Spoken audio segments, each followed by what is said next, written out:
हिंदुस्तान की, उस वक्त तो गैर मुनक़सिम हिंदुस्तान था, पार्टीशन नहीं हुआ। ये तो बाद में फिर पाकिस्तान बना, और कैसे बना, कितनी कुर्बानियां दी गई, और फिर इस पाकिस्तान का क्या हाल बना, ये तो एक अलग उन्वान है। लाखों जानें कुर्बान हुई हैं इसके लिए, इज्जतें लुटी हैं। मुसलमान माओ और बहनों ने अंधे कुओं में छलांग लगा दी है अपनी इज्जतों को बचाने के लिए। लाशों को उबूर कर कर बचे कुचे मुसलमान यहां पर पहुंचे, और किस लिए बना था? पाकिस्तान का मतलब क्या? पाकिस्तान का मतलब क्या? और ये नारा मुकम्मल एक मर्द कलंदर ने किया बनने के बाद कि दस्तूर रियासत क्या होगा। कितनी कुर्बानियों के बाद ये बना। लोग अपनी जायदादें छोड़कर आए निजाम मुस्तफा के लिए, अपनी मईशत को छोड़कर आए, दुकानें छोड़कर आए, कारोबार छोड़कर आए। एक ख्वाब देखा था कि यहाँ हिंदू तहजीब है, इनके बुरे असरात से अपनी नस्लों को बचाना है। लेकिन उन्होंने ख्वाब ही देखा था, उन्हें क्या पता था कि जिस हिंदू तहजीब से पीछा छुड़ाकर वो इधर आएंगे, वो तहजीब तो उनके बच्चे खुद अपने घरों में खींच कर ले आएंगे। क्या पता। पाकिस्तान अभी ये 14 अगस्त भी करीब आ रही है, तो ये 14 अगस्त हमारा नौजवान तो ये समझता है कि बस 14 अगस्त यौम आज़ादी है, इसमें खाओ पियो, मोटरसाइकिलों के साइलेंसर निकाल दो, हुल्लड़बाजी करो, आतिशबाजी करो, फायरिंग करो, साहिल समंदर पर चले जाओ, बाजे बजाओ। ये तो नया एक अभी कुछ सालों से चल रहा है कि पूं पूं पूं पूं कर कर खराज तहसीन पेश करते हैं उन लाखों शहीदों को जो कट गए तुम्हारे इस आज़ाद वतन के लिए, बच्चों के हाथों में बाजे थमा दिए, और वो लोगों के दिमागों में दर्द करते हैं। इसलिए नहीं बना था पाकिस्तान।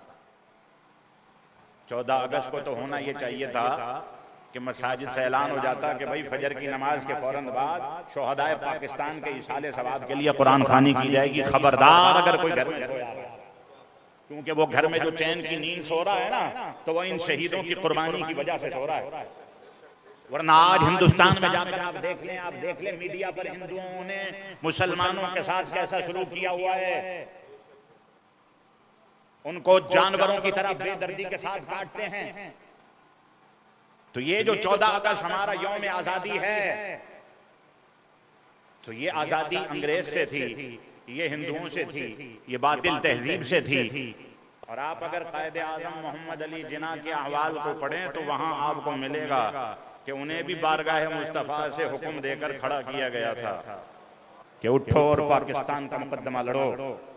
कोई इतने लईम शहीम नहीं थे, कोई इतने वेटेड आदमी नहीं थे, लेकिन पाकिस्तान का मुकदमा जितनी तवानाइयों से मोहम्मद अली जिन्ना ने लड़ा, तो आप क्या ये समझते हैं कि एक ऐसा आदमी जो बज़ाहिर इतना कमजोर हो, नहीं वो अंग्रेज इस्तेमार से भी टकरा जाए, वो हिंदुओं से टकरा जाए और डट कर पाकिस्तान का मुकदमा लड़े, और फिर वाज़े तौर पर यह कह दे जब उससे पूछा जाए कि एक नए मुल्क की और एक नए रियासत की बात करते हो, तो नई रियासत जब बन जाएगी तो कानून तुम्हारे पास उसका क्या है, कहां से लाओगे? तो हम मोहम्मद अली जिन्ना कहते हैं कि पाकिस्तान तो हम बाद में बना रहे हैं, उसका कानून तो मदीने वाले ने हमें बहुत पहले अता फरमा दिया। लोग सिर्फ मोहम्मद अली जिन्ना को जानते हैं। मोहम्मद अली जिन्ना के पीछे जो बारगाह मुस्तफा की ताईदें हैं, जो रूहानी कुव्वतें हैं, जो पाकिस्तान बनने में मशाइख का किरदार है, उलमाए रब्बानियीन का किरदार है, इमाम अहमद रजा फाजिले बरेली रहमतुल्लाह ताला अलैह उनके खुलाफा ने इस पाकिस्तान की तहरीक में अरावल दस्ते का जो किरदार अदा किया है, उनकी जो फिक्र के अमीन थे, उन्होंने पाकिस्तान के लिए अपना भरपूर किरदार अदा किया। पीर जमात अली शाह साहब ने तो फतवा दे दिया था कि मेरा वो मुरीद ही नहीं है जो पाकिस्तान बनने का हामी नहीं है। उन्होंने तो यहां तक कह दिया था कि जो तहरीक पाकिस्तान की मुखालफत करे उसे मुसलमानों के कब्रिस्तान में भी दफन नहीं होने देना। ये है था वो पाकिस्तान जिसको आज लूट खसूट करके जुल्म का बाजार गर्म करके खोखला कर दिया गया, इदारे तबाह हो गए और कोई मेरिट नहीं रहा। पढ़े लिखे लोग डिग्रियां लेकर घूम रहे हैं, ठेले लगा रहे हैं, छोले बेच रहे हैं, फ्रूट बेच रहे हैं, चलो अपनी रोजी हलाल की कमा रहे हैं, ये भी अच्छा है। कि उन अनपढ़ और जोहला की तरह हराम तो अपने पेट में नहीं डाल रहे, अपने बच्चों को हलाल खिला रहे हैं, लेकिन इनका हक ये था नहीं।